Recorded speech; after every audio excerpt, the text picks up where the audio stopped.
Ya, sangat mendorong, sangat mengharapkan, dikarenakan kita sendiri dari DPD Jawa Barat melihat sosok AHY adalah sosok yang menjanjikan, memiliki perspektif untuk ke depan menjadi pemimpin bangsa yang baik dan bijaksana.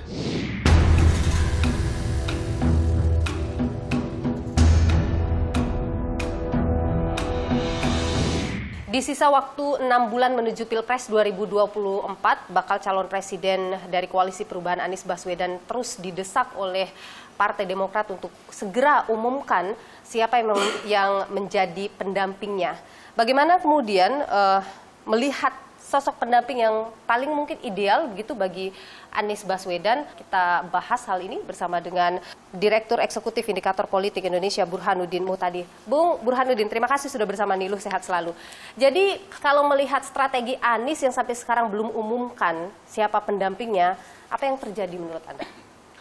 Sepertinya ada komunikasi yang macet, terutama di antara 3 partai pendukung Koalisi Perubahan yang mengusung Anies terkait dengan posisi cawapres. Di mana yang macetnya? Antara partai yang mana? Atau ketiga-tiganya? Terutama kalau saya lihat antara Demokrat dengan Nasdem.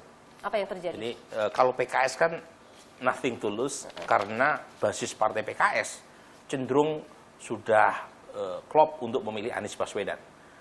Dan tidak terlalu memaksakan kadernya sebagai cawapres Anies.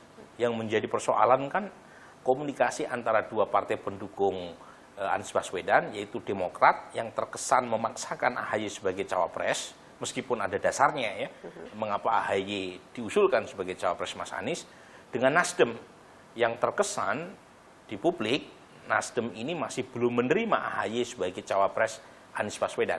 Oke. Nah, Nasdem sendiri kan mengusung beberapa nama dengan argumen nama-nama yang mereka sampaikan, itu nama-nama yang potensial menambal kekurangan elektoral Anies Baswedan di 2 provinsi utama, Jawa Tengah dan Jawa Timur. Kalau AHY suaranya justru atau Demokrat itu justru banyak di mana?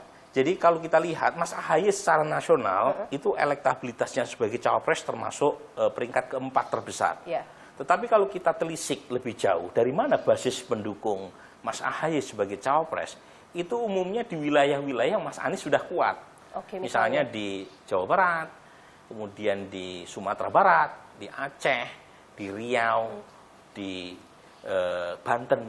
Nah ini yang saya kira menjadi argumen buat Partai Nasdem menolak Mas AHY. Jadi kalau seperti ini situasinya, apakah mungkin misalnya tadi akan ada nama di luar, artinya di luar koalisi begitu yang bisa jadi cawapresnya Anies, bisa ketemu titik Nah itu, jadi kalau misalnya masing-masing bersikukuh dengan argumen dan pilihan tadi, Mas Anies bisa gagal berlayar menuju 2024. Jadi, mereka punya peluang untuk berpindah ataupun mengambil keputusan membubarkan koalisi ini?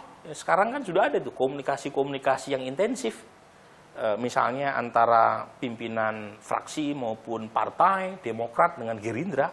Pertemuan-pertemuan itu bukannya tanpa konteks, pasti ada konteksnya. Mungkin ada semacam kekecewaan dari sebagian elit Partai Demokrat yang merasa Anies terlalu lama menggantung nasib AHY sebagai cawapres, dan karenanya mereka mulai menyiapkan skoci penyelamatan kalau misalnya Mas Anies gagal untuk dilayarkan menuju 2024. Termasuk di Nasdem sendiri, meskipun masih ada upaya ya untuk melangsungkan koalisi dengan Demokrat dan PKS, Nasdem kan juga aktif mengadakan pertemuan dengan elit-elit Partai Golkar. Sepertinya juga ada upaya buat Nasdem untuk mencari opsi lain kalau misalnya Demokrat tidak setuju dengan skenario Anies dengan Yeni Wahid atau Anies dengan Hovifah.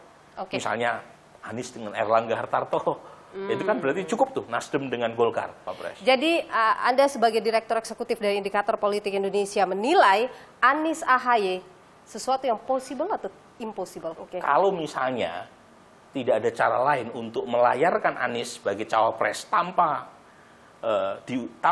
meminang AHY sebagai pendampingnya, ya mungkin AHY akan mendapatkan tempat. Tetapi kalau misalnya terjadi deadlock, terutama antara Nasdem dan Demokrat, Anies bisa gagal berlayar. Dan potensi itu ada. Jadi sama-sama besarnya nih. Oke, 50-50. 50-50. Bisa saja nih ya, Demokrat beralih ke capres lain yang dianggap lebih potensial menang.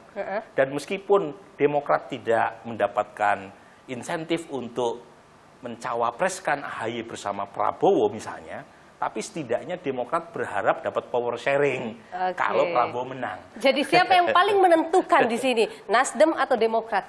Yang paling menentukan apakah Anies berlayar atau tidak, itu adalah Partai Demokrat. Baik, sepertinya Mas Anies sedang pusing sekarang ya. Kita aja pusing apalagi Mas Anies. Terima kasih Bung Burhanuddin Muhtadi, Direktur Eksekutif dari Indikator Politik Indonesia sudah berbagi informasi dan pandangan di Niluh. Kita akan lihat perkembangan dinamika politik ke depan. Sehat selalu Bung Burhan. Terima kasih.